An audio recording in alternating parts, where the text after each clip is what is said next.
Hey, I've been making a lot of progress recording guitars for my 1000 song album called Spontaneous Synaptic Mutations, which is a sequel to my 2016 album Self-Inflicted Memory Loss. And here's what I've been doing. All the drums are done. 1,000 tracks of drums, of freely improvised drums, crazy, fast, all over the place drums. Those are all done. I recorded those in 2017. So I'm recording guitars now, and I've recorded guitars for this, and that. So that's 400 songs. I recorded guitars for 400 songs. Those were all free improvised guitars. And now I'm working on this one right here. This is the compositions part.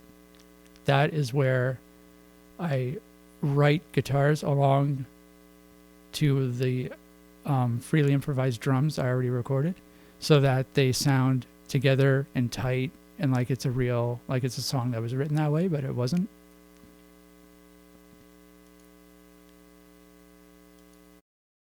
So I'll show you what I've been doing. So I'm 61 songs in out of 100. So I'm over halfway done. And here's how it sounds so far. This is freely improvised drums and guitars written along to it.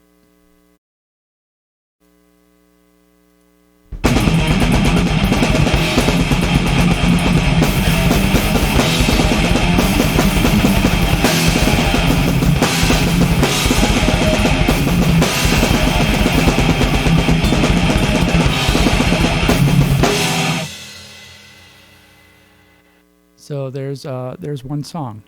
I'm going to highlight one song.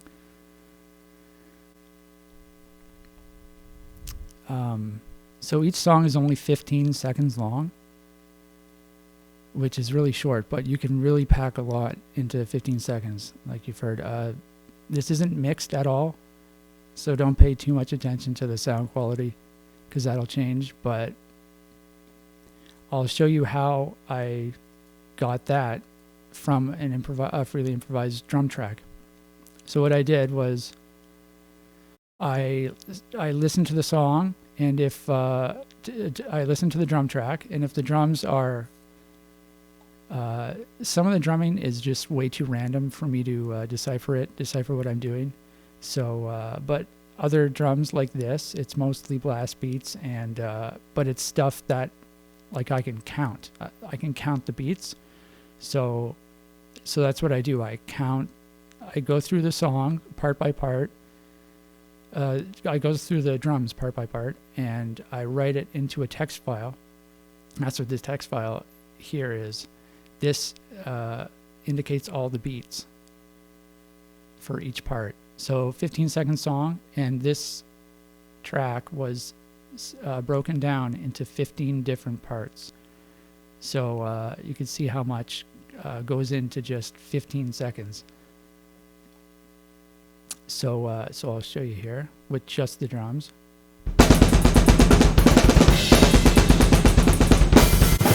So the song starts off with a hammer blast. That's what the H means. H is hammer blast, with that lasts 5 beats.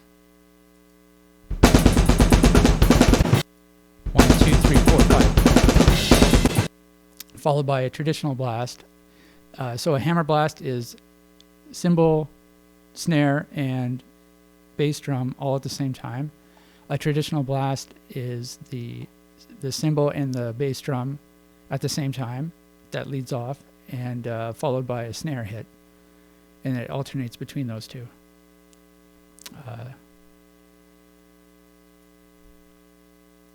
So it starts with hammer blast, 5 beats. 1, 2, 3, 4, 5. Followed by the traditional blast with that last 3 beats. And on the third beat, there's a crash, as you can see by this asterisk. That means there's a crash on the third beat. 1, 2, 3. Followed by a hammer blast that lasts 7 beats. 1, 2,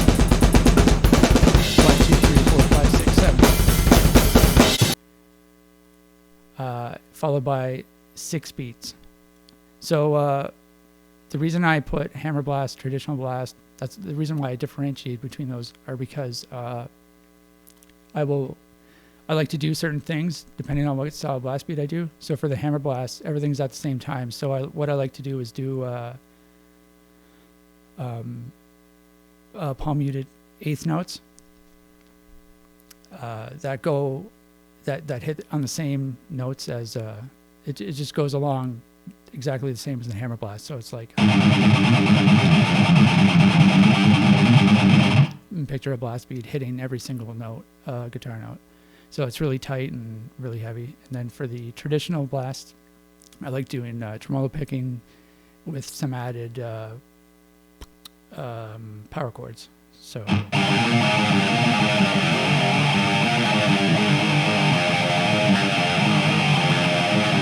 stuff like that. And for stuff like this 6 here, I didn't write a number. It's basically just count to 6. It doesn't matter what I do for that. And then there's a crash on the 6th beat. 1, 2, 3, 4, 5, 6. Okay.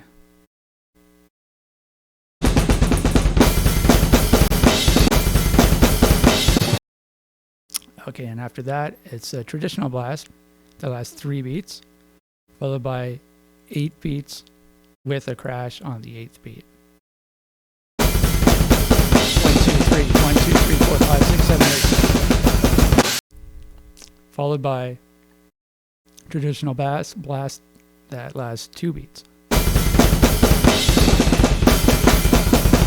1, 2. And then after that, 2, it goes into this 1, 2, 3, 4 business, which I sort of do an impression of what the drums sound like.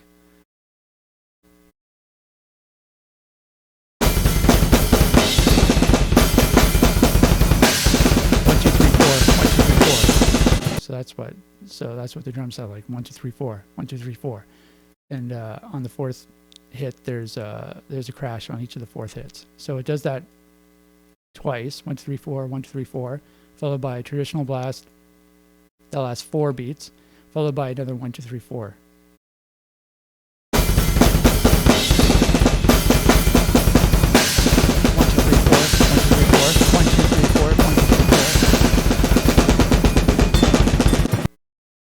4. Okay, and then after this last 1, 2, 3, 4, it does a traditional blast for 4 beats, then a hammer blast for 4 beats, then a traditional blast for 5 beats with a crash on the 5th beat.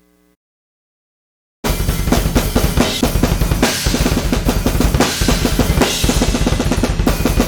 2, 3, 4, 1, 2, 3, 4, 1, 2, 3, 4, 5. Followed by, and after that 5, there's a traditional blast that lasts 3 beats. And finally ending the song with a 1, 2, 3, 4. 1,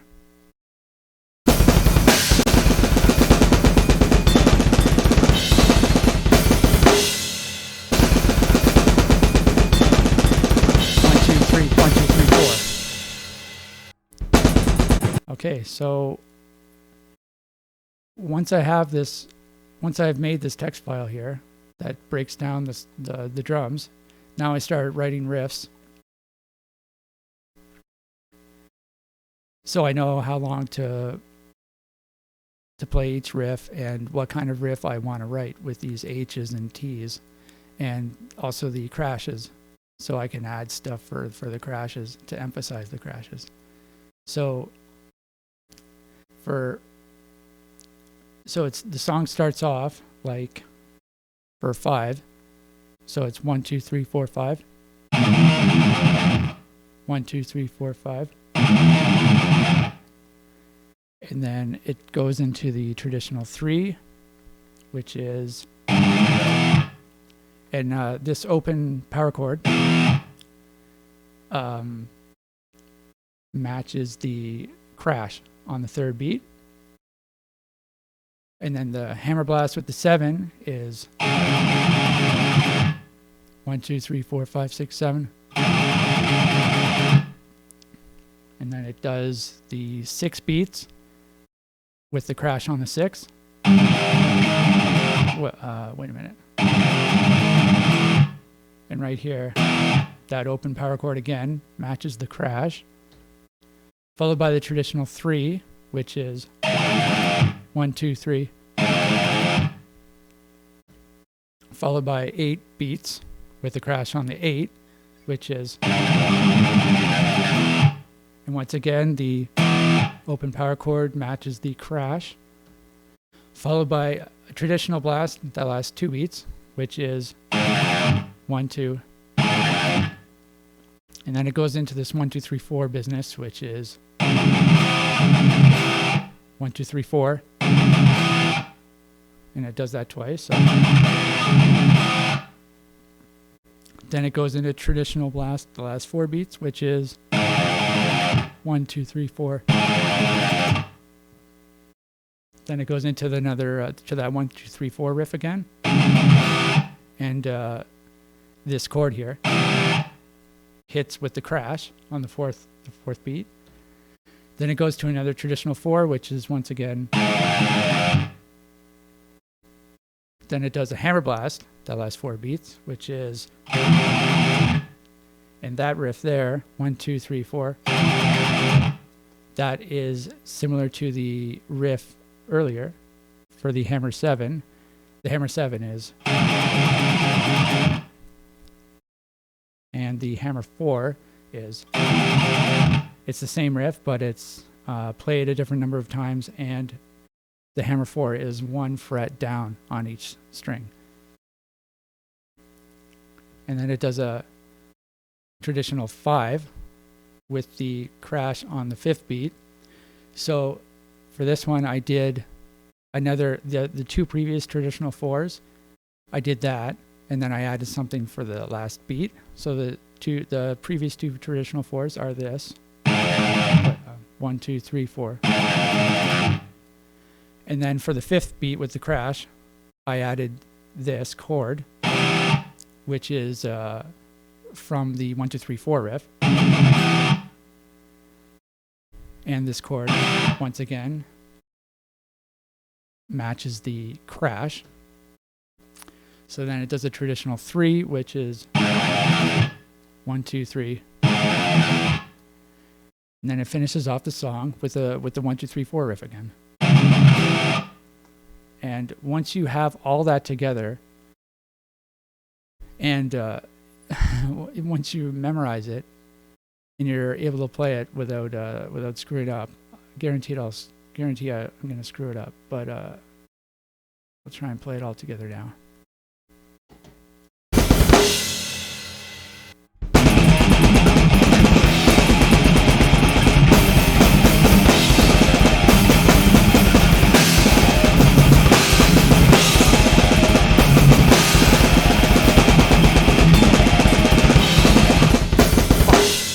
Almost had it.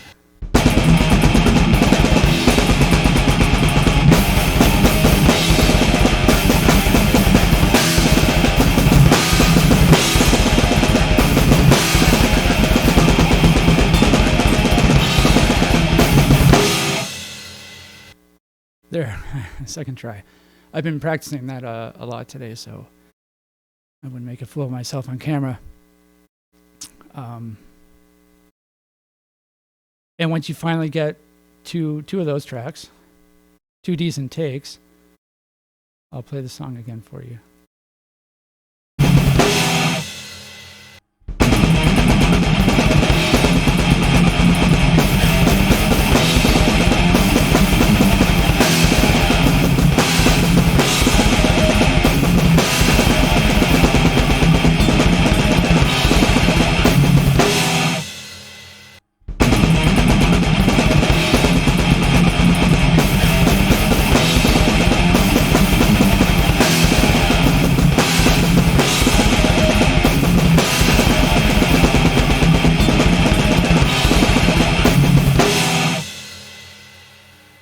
So that's that song. That song took a little longer than the others in order to do from start to finish for the guitars. So it took about 30 to 45 minutes for me to finish that song. So that means from the beginning of deciphering the drums with the text file, and then writing the riffs, and then playing all the riffs together and being able to memorize it and record 2 decent takes. That took 30 to 45 minutes. So I don't want all the tracks to take that long, because I want these to be speed songs, you know. But that song was a little more elaborate, with all these different parts that I had to memorize, and the quick, fast changes. But here's another. I'll show you another song here. This song is a little more on the drums side. It's a little more random, and I didn't decipher the drums at all for track 59. I just listened to the drums several times, and I sort of started playing guitar along to it.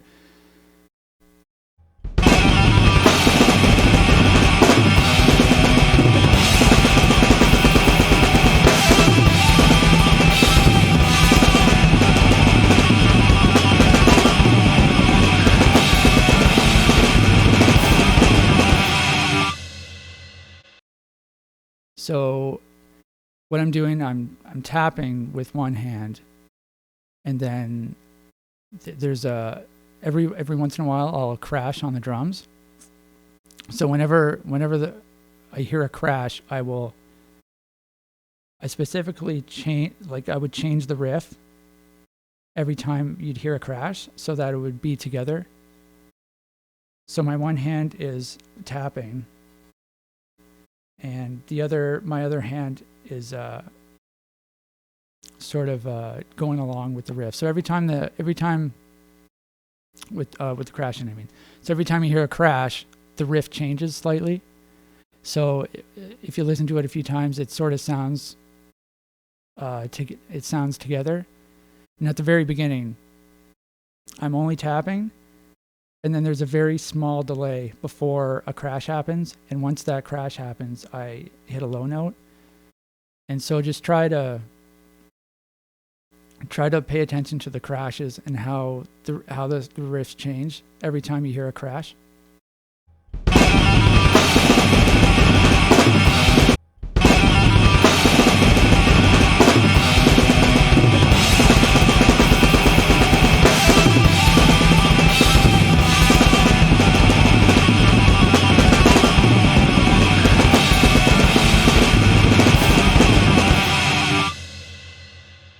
All my motions weren't exact, but that's another example. And I will do one more song for you because I like this song a lot.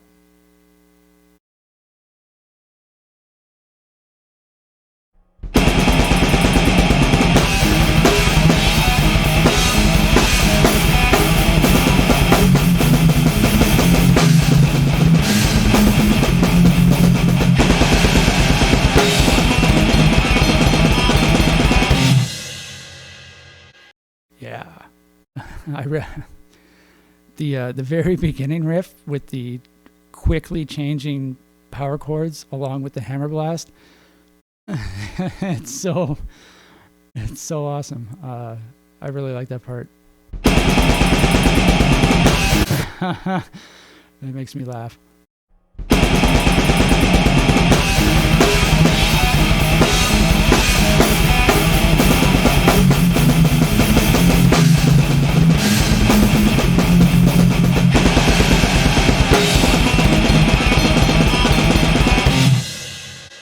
Yeah, so that's what I've been doing. So I'm gonna continue recording over the next several days and weeks and months, and hopefully I'm done this album this year because I really like it, and I'd like to finally finish it because I started it in 2017. This part here that I'm currently recording is going to be more like Spatial Lacerations, my Spatial Lacerations album. Because this is like, it sounds like it's written music, you know, which is, it half is. The guitars are written, but the drums are totally improvised. But it's also faster and heavier because of that reason. So I'm pretty excited. And I'll see you later.